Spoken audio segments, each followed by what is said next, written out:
During the study, 54% of respondents feel very comfortable and 24% feel somewhat comfortable living in a multi-ethnic society.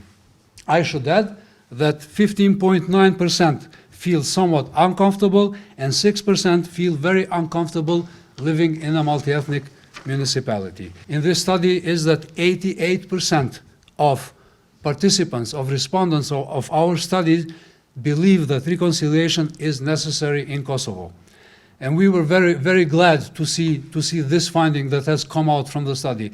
85% of Kosovo non-majority and non-Serb communities and 79% of Kosovo Albanians somewhat agree that reconciliation is possible in Kosovo, whereas only 47% of Kosovo Serbs believe the same. Half of Kosovo Serbs actually believe that reconciliation is possible in Kosovo. And today, the topic that we're discussing today, to how diverse ethnic communities in Kosovo see themselves and other ethnic communities.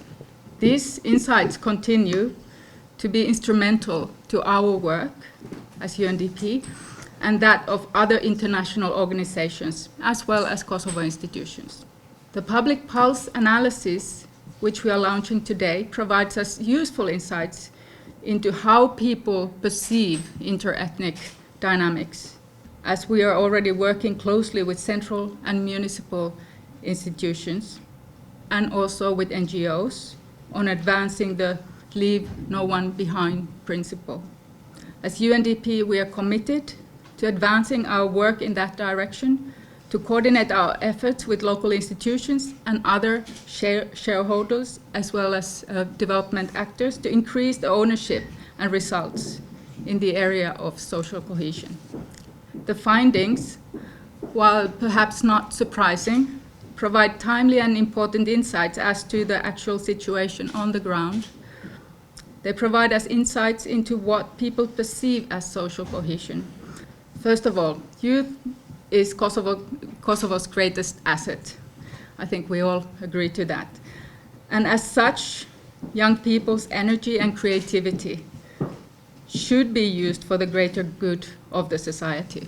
If we want to look at the definition provided by the Stanford Encyclopedia of Philosophy, the term reconciliation is defined as an outcome, an improvement in the relations among parties formerly at odds with one another.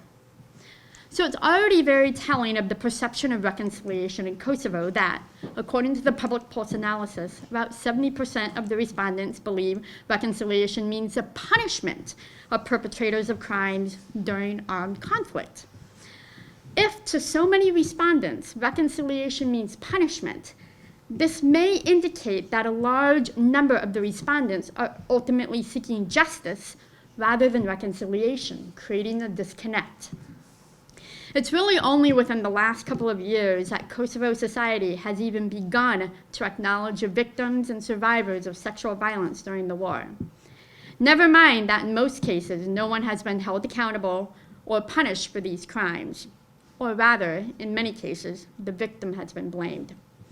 But punishment and the placement of blame is not at the heart of the definition of reconciliation, according to the Stanford Encyclopedia of Philosophy.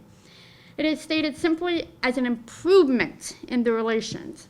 So in light of that definition, the acknowledgement that a crime has been committed, for instance, toward the victims of sexual violence, is a step toward reconciliation. So as you can see, reconciliation can mean different things to different people. And how one understands reconciliation is often very much linked to a person's own individual experiences. And therefore, personal motivation must drive the process of reconciliation. That's why when we agreed with UNDP on the objective of this study, rather than focusing on the theoretical discourse, which I kind of like to do, of reconciliation, we aspired to learn how all of us, and first and foremost Kosovo's public institutions and citizens, could best support reconciliation in Kosovo. We agreed the best possible support would be one that considers the people's perspective. So, As we've already heard some of these highlights, what does the report tell us about people's perspectives of reconciliation in Kosovo? Well, as we know, the report tells us that 78% of respondents in the 7 targeted municipalities feel either very comfortable or somewhat comfortable living in a multi-ethnic society or municipality. That sounds promising. But it also tells us, on the other hand, there are places in Kosovo where the majority of respondents do not feel comfortable living in a multi-ethnic municipality. For example, in the municipalities of Gračanica and Mitrovica North, 92 and 73% of the respondents claimed, respectively, that they are somewhat or very uncomfortable living in a multi-ethnic environment.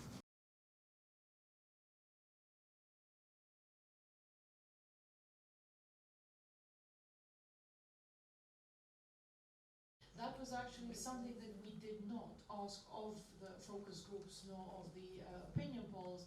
But if you look at the economic